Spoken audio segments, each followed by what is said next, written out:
नमस्कार बच्चों, यह नवंबर माह का हिंदी विषय का असाइनमेंट है। इस असाइनमेंट को किस प्रकार से बनाना है, इन प्रश्नों का उत्तर कैसे लिखना है, इस वीडियो में मैं बता रहा हूं। क्योंकि बहुत सारे बच्चे ऐसे हैं जो कोविड-19 की वजह से कोई भी क्लास अटेंड नहीं कर पाए हैं, नेटवर्क सुविधा नहीं होने के कारण ऑनलाइन क्लास अटेंड नहीं कर पाए हैं। उनको लिखने में दिक्कत तो होगी ही, इसलिए उनके सहयोग के लिए मैं यह असाइनमेंट तैयार कर रहा हूं। क्योंकि असाइनमेंट बनाना तो बोर्ड के अनुसार सभी बच्चे को बहुत आवश्यक है। तो आइए इन प्रश्नों के उत्तर हम किस प्रकार से लिखेंगे। मैं इन सभी पाठ को पढ़ा चुका हूं, यूट्यूब में मेरा वीडियो उपलब्ध है, उसे भी आप पढ़ सकते हैं, देख सकते हैं, देखना चाहिए, तभी आप वार्षिक परीक्षा में अच्छे अंक प्राप्त कर सकते हैं। तो प्रश्न 1 है, देखिए, सूनापन दूर करने के लिए कवि सतीश जायसवाल कौन कौन से उपाय करते हैं। बहुत आसान सा प्रश्न है, तो इसका उत्तर आप लिखेंगे। सूनापन दूर करने के लिए कवि घर के दरवाजे पर धान की झालर लगाता है, उसे खाने चिड़िया आती है। घर के अंदर आईना लगाता है, उसमें चिड़िया अपना प्रतिबिंब देखने बार बार आती है। इससे लेखक का सूनापन दूर हो जाता है, कम हो जाता है। इस प्रकार से इसका उत्तर आप लिख सकते हैं। प्रश्न 2 है, मनुष्य का संपूर्ण चिंतन, दर्शन और राग विराग लोक कला में सन्निहित क्यों है। तो छत्तीसगढ़ की लोक कलाएं पाठ से है यह प्रश्न। इसका उत्तर लिख सकते हैं आप। मनुष्य ने धरती को माता और स्वयं को उसका पुत्र माना है। इस रिश्ते के प्रेम ने उसे प्रकृति और उसकी संतान के साथ जोड़ दिया।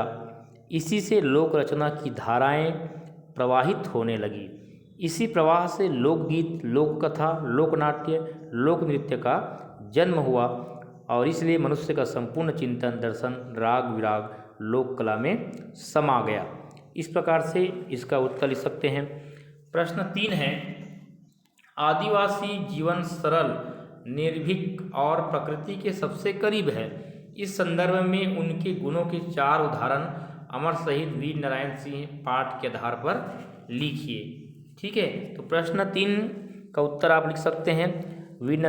अमर शहीद वीर नारायण सिंह पाठ से यह प्रश्न है, तो लिखेंगे आदिवासी जीवन के गुणों के 5 उदाहरण, ऐसा आप लोग हेडिंग डालिए।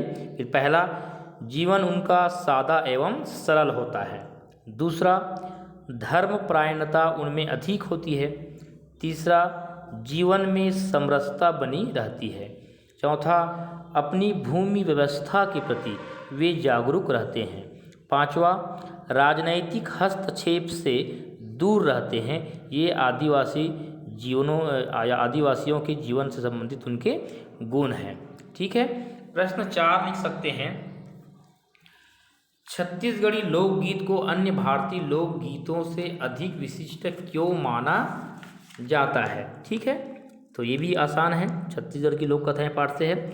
छत्तीसगढ़ी लोकगीतों में धुनों की विविधता है, इसलिए छत्तीसगढ़ी लोकगीत अन्य भारतीय लोकगीतों से अधिक विशिष्ट माना जाता है। इसमें और भी विस्तार कर सकते हैं, मैं केवल संकेत बता रहा हूँ। आप लोग शब्द सीमा के अनुसार सभी प्रश्नों के उत्तर अपने मन से जोड़कर और लिख सकते हैं।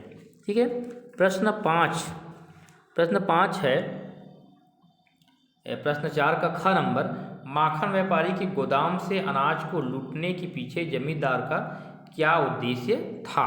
ठीक है, तो इसका उत्तर लिख सकते हैं, माखन व्यापारी के गोदाम से अनाज लूटने का उद्देश्य, ऐसा हेडिंग डालिए। क्या, माखन व्यापारी के गोदाम से अनाज लूटने का उद्देश्य। पहला, छत्तीसगढ़ के सूखाग्रस्त लोगों को अनाज पहुंचाना, ये पहला उद्देश्य लिखेंगे, छत्तीसगढ़ के सूखाग्रस्त लोगों को अनाज पहुंचाना। दूसरा, विशाल अन्न भंडार का उपयोग करना। तीसरा, भूखे किसानों की सहायता करना। ये माखन व्यापारी के गोदाम से अनाज के लूटने के पीछे जमींदार के उद्देश्य है। ठीक है, और प्रश्न 5 तो आप आसानी से लिख सकते हैं। निबंध लिखना है 200 से 250 शब्दों में। कोरोना वायरस एक महामारी, इसके बारे में आप तो यूट्यूब में, नेट पे बहुत सारे निबंध उपलब्ध है, अपने मन से भी लिख सकते हैं। क्योंकि कोरोना वायरस जो फैला है, लोग किस प्रकार से हताश निराश है, कैसे फैला है ना, इसके बारे में अपने मन से लिख सकते हैं। नेट से भी, यूट्यूब में भी आपको बहुत सारे निबंध मिल जाएंगे। पर्यावरण और हमारा दायित्व, ये तो पुराना निबंध है, आप लोग कई बार इस संबंध में इस विषय पर निबंध लिख चुके हैं। तो मैं आशा करता हूँ कि सभी प्रश्नों के उत्तर आप आसानी से लिख सकते हैं। ठीक है।